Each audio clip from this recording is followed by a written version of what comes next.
also reminded us that in some instances, these wajib prayers are also kind of obligatory. You cannot also intentionally say because it is wajib, I don't want to observe this one. I choose not to observe this one because it's not fard, so I'm not going to observe it.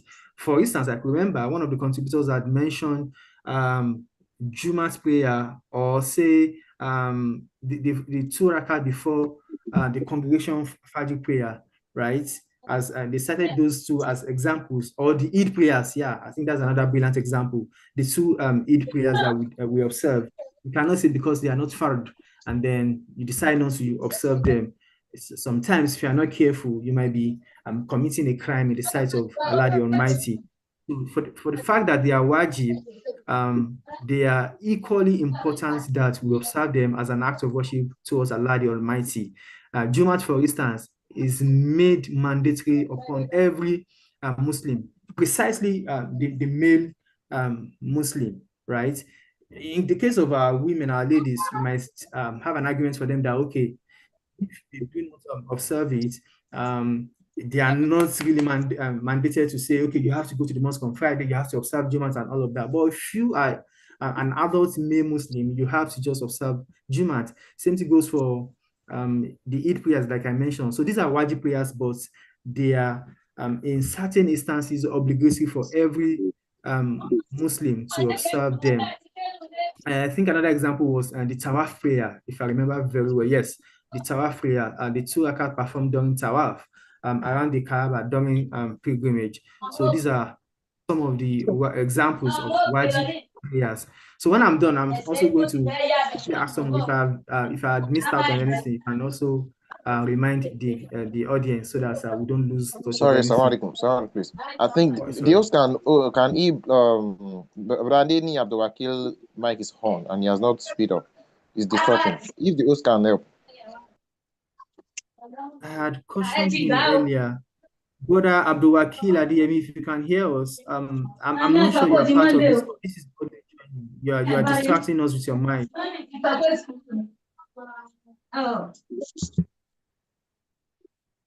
Okay, I think I just muted him now. All right, Jazakallah for that.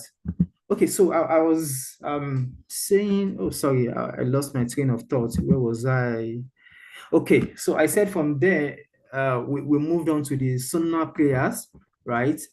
These are some prayers following the example of the prophets of Islam, Muhammad Sallam, and they are the third types of prayers in Islam. So the Sunnah prayers are gathered as the prayers performed by the Prophet Muhammad Sallam and are considered mandatory by some school of thought. Mistake you didn't make when you. Oh God. Brother Abdul Salam, please mute your mic. If you are part of this call, please just mute your mic. You are distracting us. Jazakallah. So I was saying that the Sunnah prayers are prayers following the examples of the Prophet Sallam. They are prayers performed or that were recorded by his disciples, by those who lived with him, that the Prophet Sallam used to observe so prayers during so time. For instance, we are talking about the 2 rakat before Salatul Fajr, the 4 rakat before Salatul Zuhr, 2 rakat before, after Salatul Maghrib rather, then 2 rakat after Salatul Al-Isha. So these are some of the Sunnah prayers that we met during the life of the Prophet Sallam. And I could remember Mufti Sahib mentioned last week that because they are Sunnah, if you had decided within yourself that you love Islam, you love the prophets of Islam, you love Allah, these Sunnah prayers are equally important for you to observe. Do not say because they are not fard, you want to leave them and that you don't want to observe them. You will not be doing justice to the acts of worship in Islam in its entirety. So it is important for you to just follow all of these examples, all of this lifestyle of the Prophet Sallam, if you are a true follower of Muhammad Sallam. From there, we also moved on to the Nafl, otherwise known as the voluntary prayers in Islam, the Nafl prayers, right? They are voluntary acts of worship, and they are the 4 types of prayers in Islam. Did we really? Okay, I think we mentioned some of them like that. I think Salatu, some examples are Tahajjud, right? And also Salat al-Ishraq, Salatul Duha, and a host of other examples like that. So these are some of the non-free prayers that we had also mentioned last week. But so you allow this up. Did I miss out on anything? Am I missing anything here? Or any other person on the call, if you think that there is something that No, you are would... not. You are not. You are spot on. You are on the way. Jazakallah. And just to go to the audience as well, is there anything that we had missed out, particularly if you were on the call last week? Did I miss out on anything, or would you like to add an addition, or you want to correct us on something? You can just Okay. let us Assalamu know. alaikum. Just in addition, part of it is the obligatory aspect of it. So if you omitted it, it's a sin. Maybe by forgetfulness or deliberately. So it's just something you have to observe. And then for that of the wajib salat, so if you intentionally omitted when you have everything you have the time, you have the strength, you have everything to observe it, so and you decided not to, so then it's a sin for you. So Allah Alam, only Allah knows the weight of the punishment, but it's a sin. So the sunnah, so it's just something we are enjoying to do, because Prophet Muhammad sallallahu alaihi wasallam practice those sunnah. So and if you decided not to do it, then it's not a sin. However, if you observe it, there's going to be a reward for you for observing it. So and there are some aspect of it. Okay, yes, exactly. So that's just the three conditions of the punishment and reward. In addition to that. Jazakallah. Thank you very much for your contribution. Brother Moshood Ojesai, I can see that your hand is up. Yeah. You have the floor now. Please go ahead. Assalamu alaikum. Salam wa rahmatullah. So that I can be up to date, I just want to ask some question. When we are mentioning the type of salat, in my own book, right? Yeah, like I've written like 5 types of salat. So I want to be sure of what I'm writing. We have the obligatory, that is the waj prayer. That then we mentioned one tawaf. I don't understand that one. If maybe I heard wrong, I don't know which one you mean by tawaf prayer. Oh, okay. Is that your question? Can I go ahead? Yeah, because I've written the sunnah and the yes. So I want to understand which one is the tawaf that you are mentioning. So that's just my question. Thank you. All right. So I'll quickly just do a recap of that. So last week we had mentioned that we have 4 major types of salat. We started with the fard, which are the obligatory prayers in Islam. So I went on to mention that the 5 daily prayers that we observe are the ones regarded as the fard prayers, the obligatory prayers in Islam. And then we cannot miss out on them. The Fajr, Zuhr, Asr, Maghrib, and Isha. I hope that is well understood, right? From there, we moved on to the wajib prayers, right? And I had mentioned that in some instances, they are also considered obligatory, just like Brother Toib Alaude also quickly chimed in recently. And the missing them can be recorded as sinful, especially when you intentionally just miss out on them because you consider them wajib and not fard. So you think, oh, I can miss out on them. So I gave us some examples of that. I mentioned the prayers that we observe during the 2 Eids in Islam, Eid al-Adha and Eid al-Fitr, right? I also cited another example. The Tawaf prayer you heard is another example of wajib prayer. These are 2 rakats performed during Tawaf, right? Around the Kaaba during pilgrimage. If you go for Hajj now, so I think it's a form of prayer. I've never observed my own Hajj before, so I'm not yet an allergy. So, but based on the knowledge available to us, these are the Tawaf prayer is considered as 2 rakats observed or offered around the Kaaba during pilgrimage. It is an example of wajib prayers, not a type of prayer. I hope that is understood. So I had mentioned to now Fard prayers and Wajib prayers. Examples of Wajib prayers, the Salat we observe during Eid, the two Eids that we have in Islam, Eid al-Adha and Eid al-Fitr. Then the Tawaf prayer is another example of Wajib prayers. It is not a type of prayer on its own. It's an example or a kind of prayer categorized under Wajib prayers. I hope that is understood. Then from there, I moved on to Sunnah prayers, right? So these are prayers performed by the Prophet Salam and are considered mandatory by some scholars, by some school of thought. So I had mentioned that some of the examples are the 2 rakah before Salatul Fajr, 4 rakah before Salatul Zuhr, 2 rakah after Salatul Zuhr again, then 2 rakah after Salatul Maghrib, 2 rakah after Salat al-Isha. These are Sunnah prayers, and they are equally important as Muslims for us to observe them. Then the last one, the Naflu, or we can say Nawafil, these are voluntary prayers in Islam, right? Voluntary act of worship, and they are considered the 4 types of prayers: the Nawafil prayers or voluntary prayers, the ones that you, within yourself just feel like, oh, I want to observe this prayer just for my own benefit, just to speak to Allah, just to worship Allah, just to pour out my mind to Allah. And I had cited some examples, this Salatul Tahajjud, right? I also mentioned Salatul Duha, the one we observe after 1/3 of the day has passed, before the sun reached its zenith, right? Which other example is that? I think I also mentioned Salat al-Ishraq, right? And some other examples like that. As far as I can remember, these are some of the examples that I know under the Nawafil prayers. So by and large, summary of everything is that we have 4 major types that, as discussed last week: Fard, Wajib, Sunnah, and Nawafil, right? And what I have just done now is just to give you some examples of these types of Salat. Brother Moshood Sab, do you understand now? Or do you require some further clarification? Brother Moshood or Jesab, are you with us? You asked the question. So I'm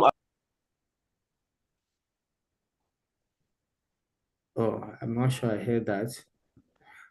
But I want to believe it got the explanation right. okay. Why salam? Oh, okay. Yes, I'm okay. Yes. All right. Thank you very much for that. Okay, so I'll leave it there. That was our major points of discussion during the last lesson. And then today, maybe what we are going to do now is for us to look at the benefits of Salat. Why do we even offer Salat in the first place? Is it just a form of punishment? Are we just offering it just to offer it just to please Allah, or what is the major benefits of Salat? Okay, so let me just throw it open before I just show us the major benefits as cited by Allah subhanahu wa ta'ala in the Holy Quran. If you look at it, aside the fact that we are worshiping Allah, there are some important benefits as prescribed by Allah the Almighty in the Holy Quran, which is for mankind to benefit from. But before that, I'm throwing this open to the house. What are some of the benefits that you feel this is what we derive or benefits from Salat? Anyone, please, on the call, please. We've not really had major contributions on the call today. I don't know what's happening. Why are we losing our energy, brothers? Please. I don't want to be the only one speaking. Let's learn from one another. Anyone, is there any important benefit, major benefit that you feel, oh, this is what Salat has come to do for us as humans? Assalamu alaikum. Wa alaikum salam wa rahmatullahi wa barakatuh. Yes, from my own perspective, my own opinion, yeah, Salat draws closer to Allah. Then it also clean and purify the souls. When you offer Salat, your soul will be purified and then will be closer to Allah. And then, like Allah said, that if we move closer to Him, He will also move closer to us.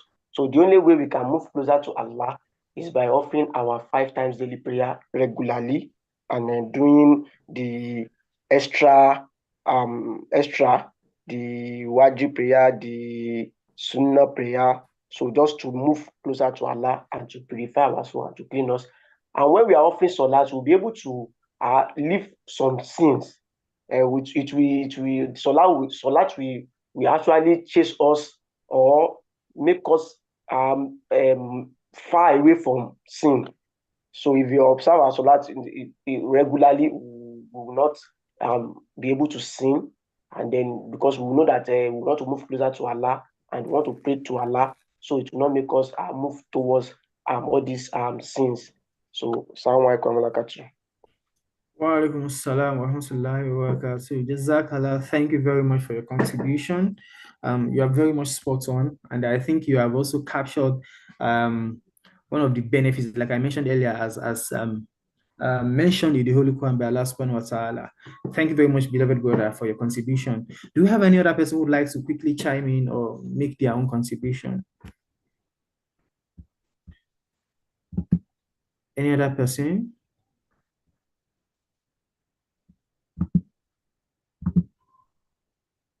Okay, so in the interest of time, we'll just post. Okay, I can see someone's hand is raised. But I didn't answer. Okay, Bismillah.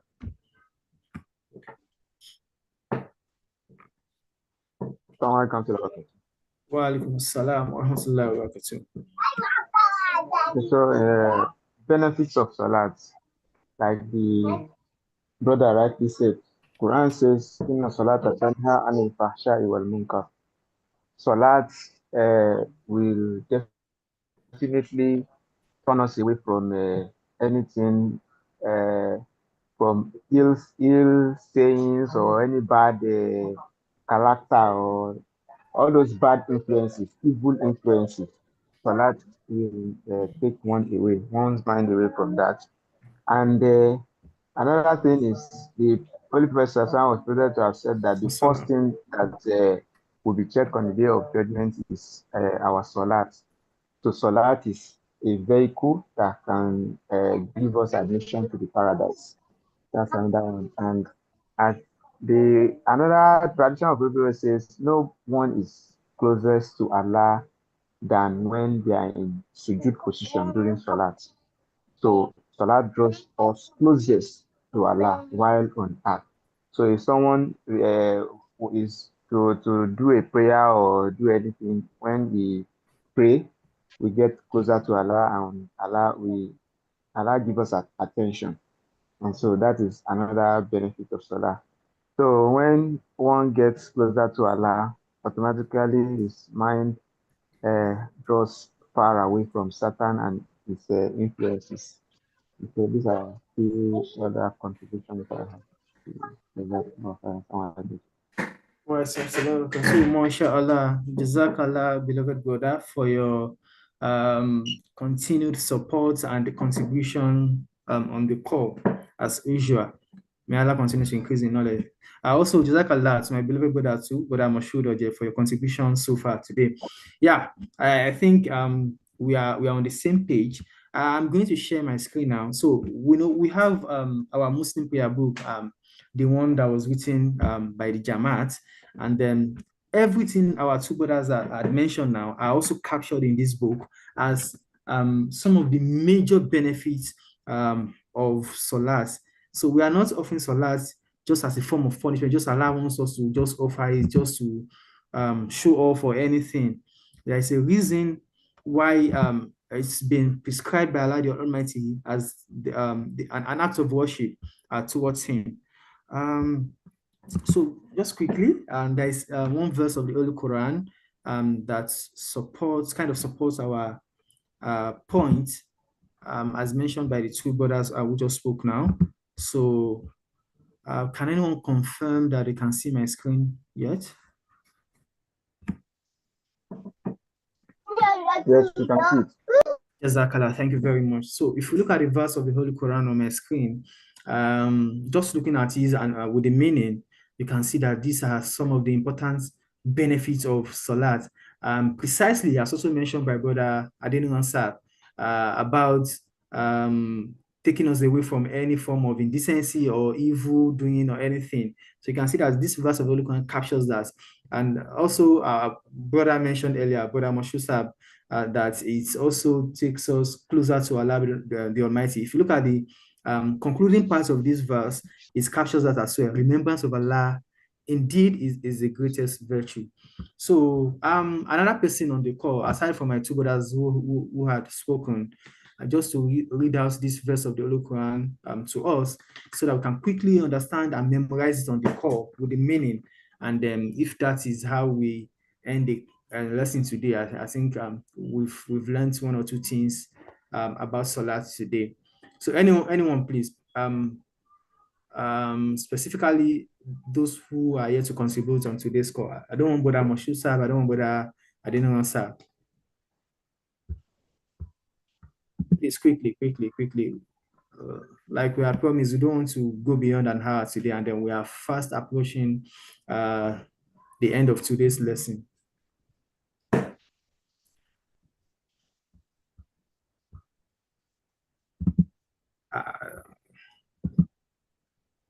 Beloved brothers, please make your contribution.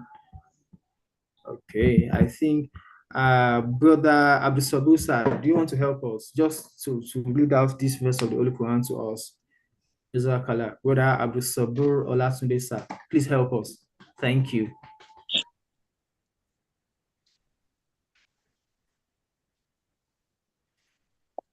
Okay, I'm not sure whether Abdul Sabur is with us. Okay, beloved colleague, Brother Abdul Latif Adeleke sir, I can see that your hand is raised. Please go ahead. Jazakallah. Thank you very much for that. Please go ahead, sir. Assalamu alaikum. Wa alaikum assalam wa rahmatullahi wa barakatuh.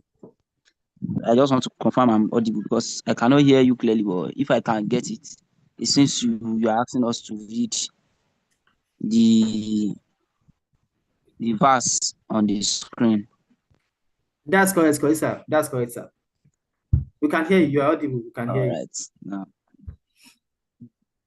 أعوذ بالله من الشيطان الرجيم بسم الله الرحمن الرحيم أتل ما أوحي إليك من الكتاب وأقم الصلاة إن الصلاة تنهى عن الفحشاء والمنكر ولذكر الله أكبر.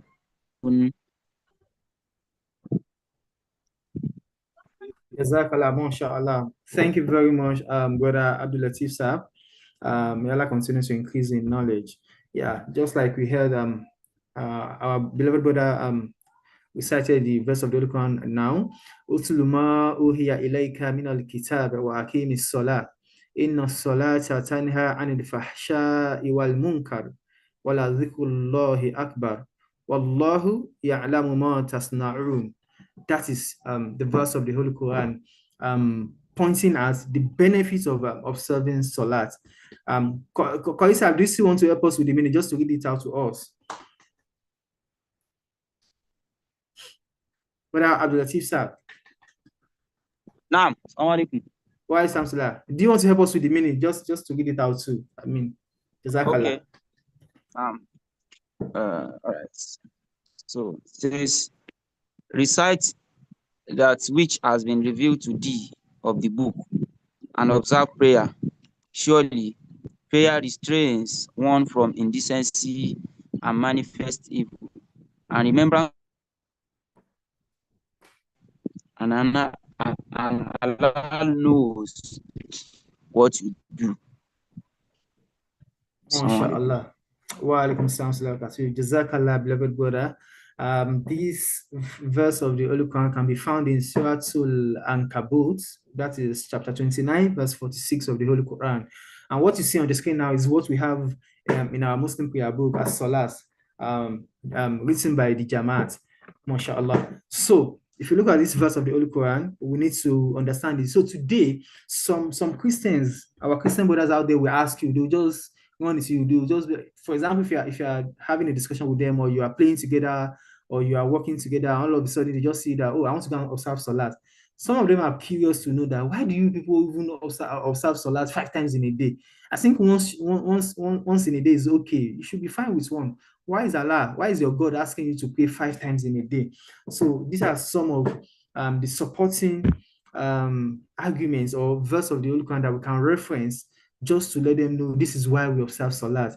There is no way you will do this 5 times in a day that is not going to curb you from any evil act or restrain you from doing what is not permitted by God the Almighty, right? So when you remember that, oh, I need to go and observe Salat, almost, I mean, the interval we have between one prayer and the other is insignificant, so to say. Let me put it that way. I think aside the fact that the interval we have between Salat to Fajr and Zuhr, okay, I think that one is long enough.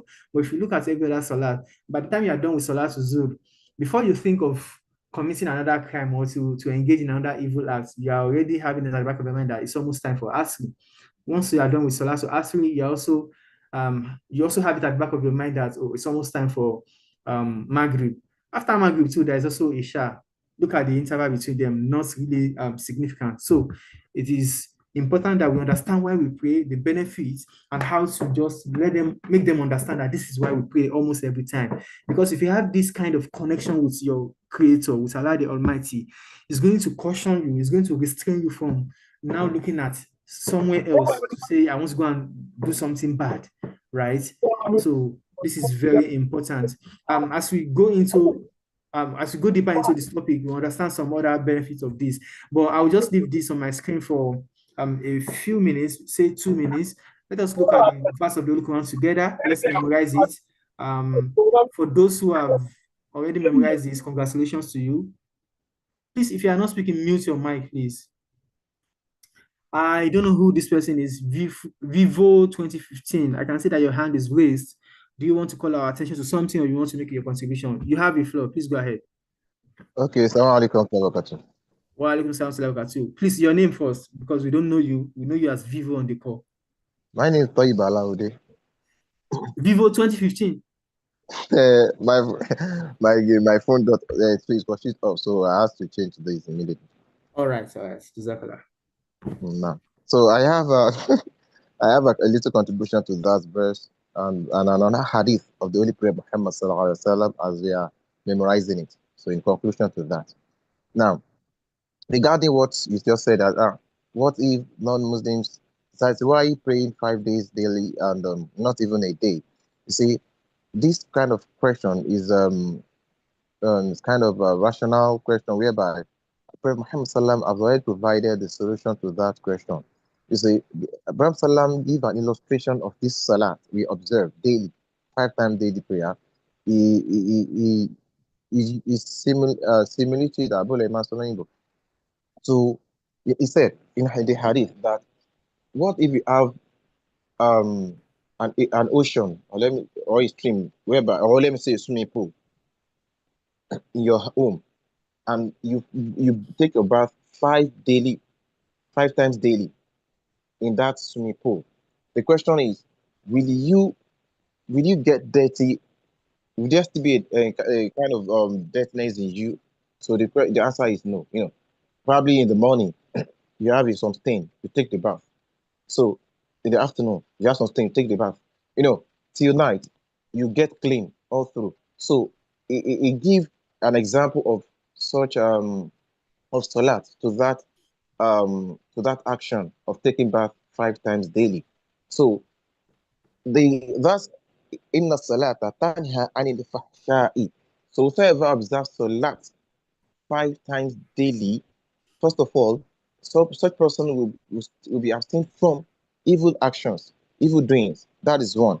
Now, Allah now make the importance of salat in the first in the ayah. Wala dhikrullahi akbar. Wala dhikrullahi akbar.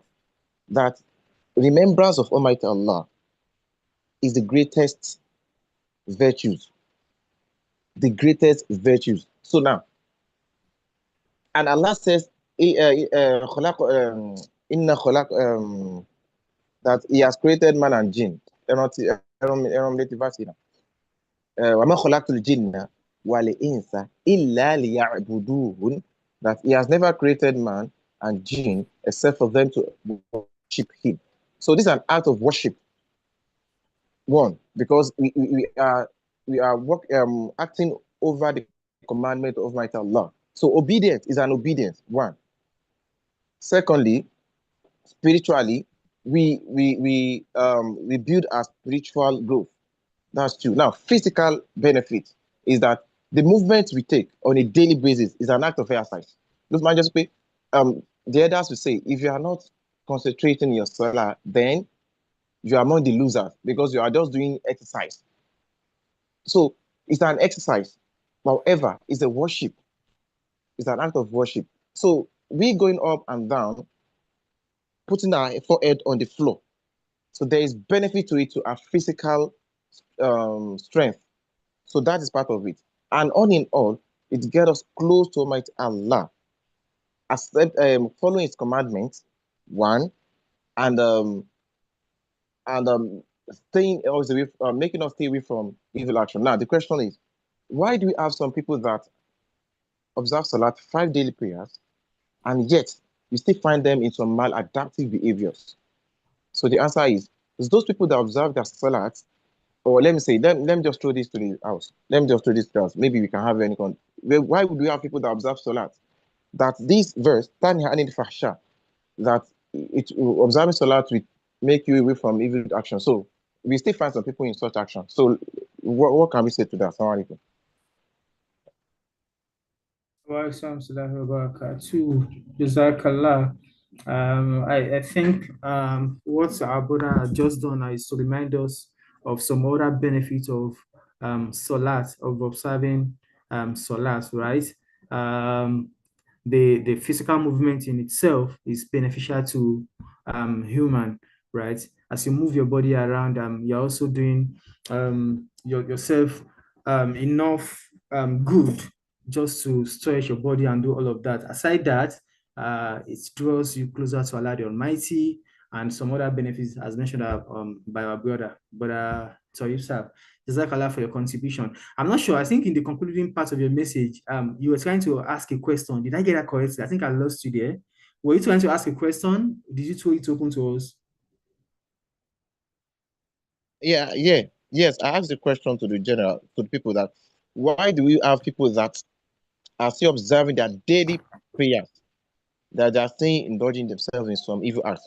For instance, we have some imams doing evil actions. So, and this verse said, if you observe Salat, definitely it restrains one from indecency.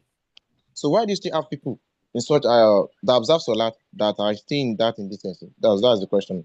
All right. Jazakallah. Thank you very much for that. So, because we are running out of time already, please, I would like us to take this down as our major assignment for today's lesson.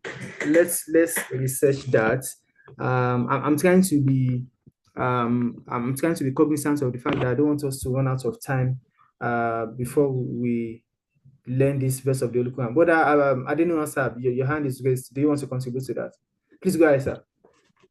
Okay, someone comes to the I want to make a quick response to that one without taking much of our time. I think in Surah Al-Ma'un, Quran says that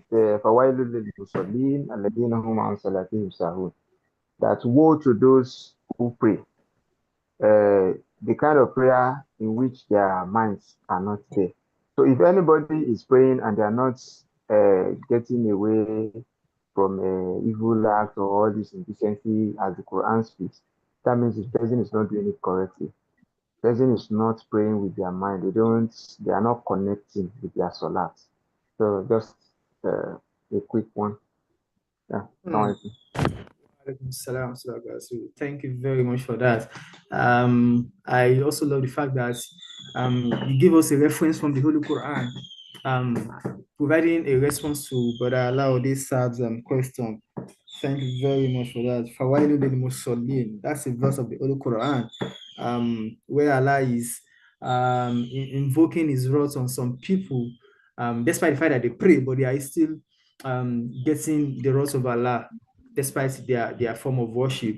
And but I didn't know went ahead to also tell us why that is happening to them, because there is no connection between the salat that they observe, their mind, and their relationship with Allah the Almighty. Thank you very much for that, brother Abdul Rakib sir. I think I'm also going to know that verse of the Quran down. We might be having a discussion around that again. But like I mentioned earlier, in the interest of time, just quickly for the next 5 minutes, we have less than 5 minutes to spend on the call. Let's look at the verse of the Holy Quran. I will be satisfied, and I would let us go for today. Bring the class to an end. If you have I say 2 to 3 people on the call who can quickly memorize the verse of the Holy Quran with meaning, then I know we've learned something on the course today. Then we can draw a close to the class for today. So for a few minutes, 2 minutes, 1 minute or 2 minutes, let's look at the verse of the Holy Quran. Let's memorize it, understand the meaning, and we'll have 1 or 2 persons and just read them out to us offhand. Jazakallah.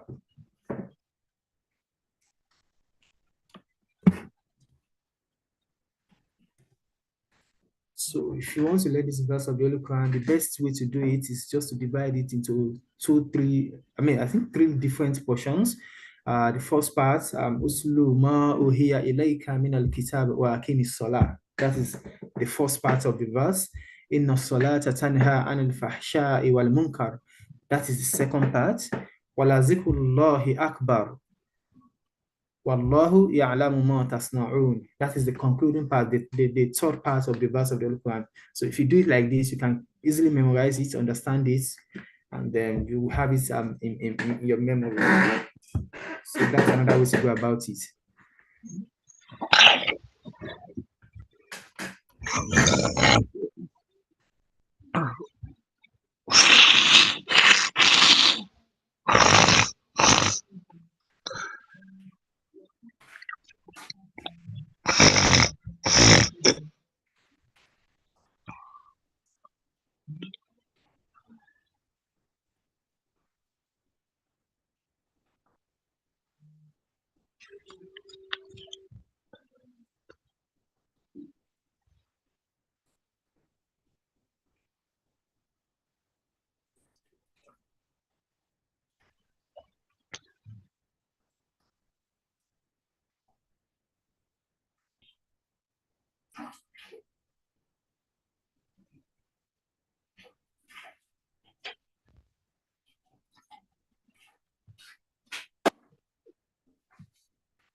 A few more seconds to go.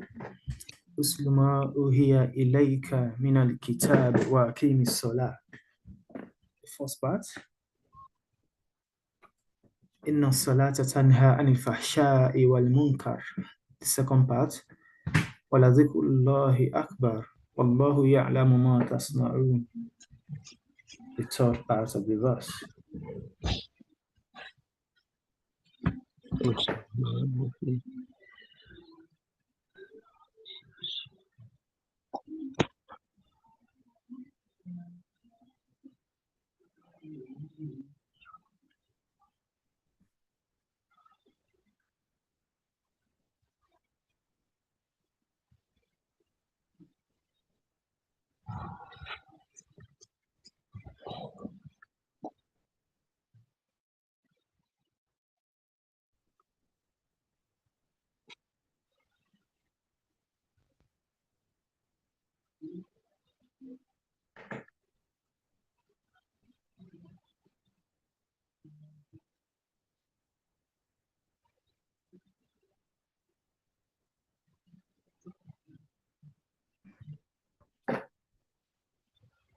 All right. Do you have anyone would like to make an attempt to recite the verse of the Holy Quran to us? Okay, mashallah. I think we have Brother Abdul Latif Saab. Okay, so I'll just scroll away from the screen just to listen to our beloved brother Jazakallah. You have the floor, Koisa. Please go ahead, sir. Okay. Assalamu alaikum wa rahmatullahi wa barakatuh. Wa alaikum assalam wa rahmatullahi wa barakatuh. Utlu ma uhiya ilayka min al-kitab. Recite from that which has been revealed to thee of the book. Wa akimi salat, and observe prayer. Inna salata tanha anil fahsha'i wal munkar. Verily, prayer restrains one from indecency and manifest evil. Wala zikrullahi akbar, and the remembrance of Allah is the greatest virtue. Wallahu ya'lamu ma tasna'un, and Allah knows what you do. Assalamu alaikum. Wa alaikum assalam wa rahmatullahi wa barakatuh. MashaAllah. Jazakallah khair, Isa. Please, do you want to tell us the verse of the Holy Quran just cited, just for reference's sake? Where can we find this verse of the Holy Quran? Do you remember, sir?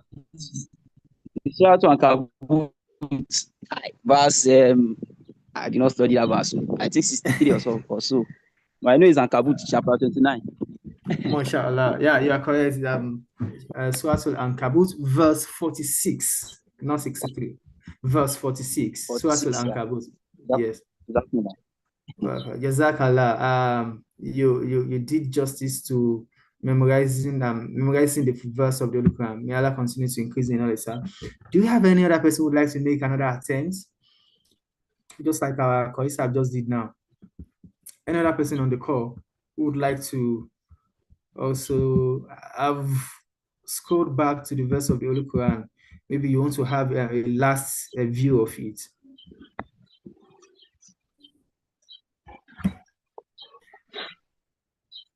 Any other person?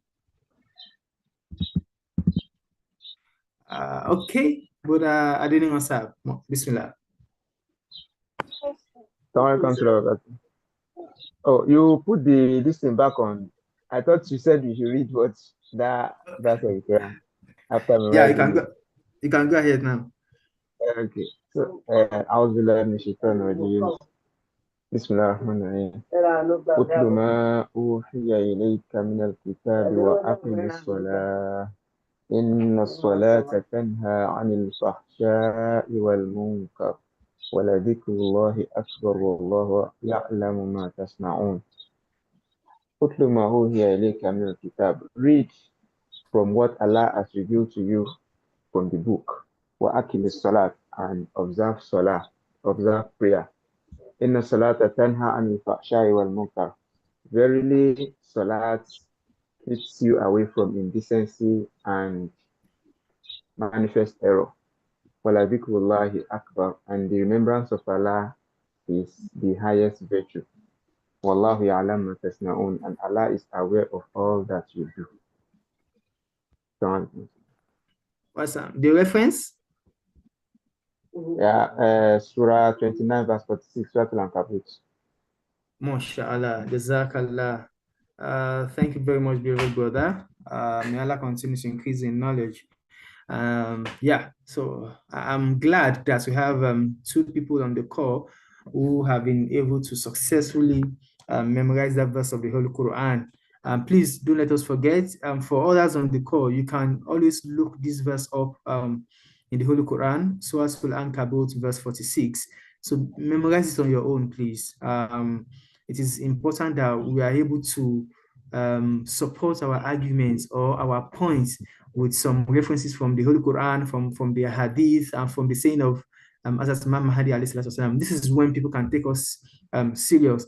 Imagine discussing with a Christian out there and you can't even defend why you pray, why you do what you do. You're just saying, they say we should pray and I'm praying. No, that is not good enough, right? We need to let them know that this is what our Creator has ordained on us, rather, and I give them the reference from the Holy Quran. Maybe by next week, you can also make reference to from the Holy Bible as well. There is a part where Jesus, the son of Mary, did some acts that were seen as a form of worship. At some point, he performed ablution, and he also made some movements, and people understood it to be what we call ablutions today, or a form of salah today, when he was trying to worship or do something to worship his creator. So we can also make references from those arguments as well, or from other books as well. So what I'm saying by and large is that we need to have all of this in mind and in our memory as Muslims, and be able to defend what we stand for as Muslims, and defend Islam as an institution, as a religion as well. May Allah continue to increase us in knowledge. Like I promised earlier, I wouldn't want us to go beyond an hour, because I understand that every weekend we have to do this and people have to use their data to join on the call. May Allah continue to expand His provision for each and every one of us. This is going to be the last thing we're going to discuss today. Inshallah, because Allah, next week, same time, 4:30 p.m., we'll take it up from here and then see how we go from there. Once again, thank you all for joining today's session, for your contributions, and for paying attention as well. I know we are making sacrifices by joining the call. We have some other things to also attend to, but we have deemed it fit to be part of this lesson and not allow this program to die in our hands. May Allah continue to make it easy for each and every one of us. On this, I say, Assalamu alaikum wa rahmatullahi wa barakatuh, beloved brothers. See you same time next week, inshallah. Wassalam. Wa alaikum salam wa rahmatullahi wa barakatuh.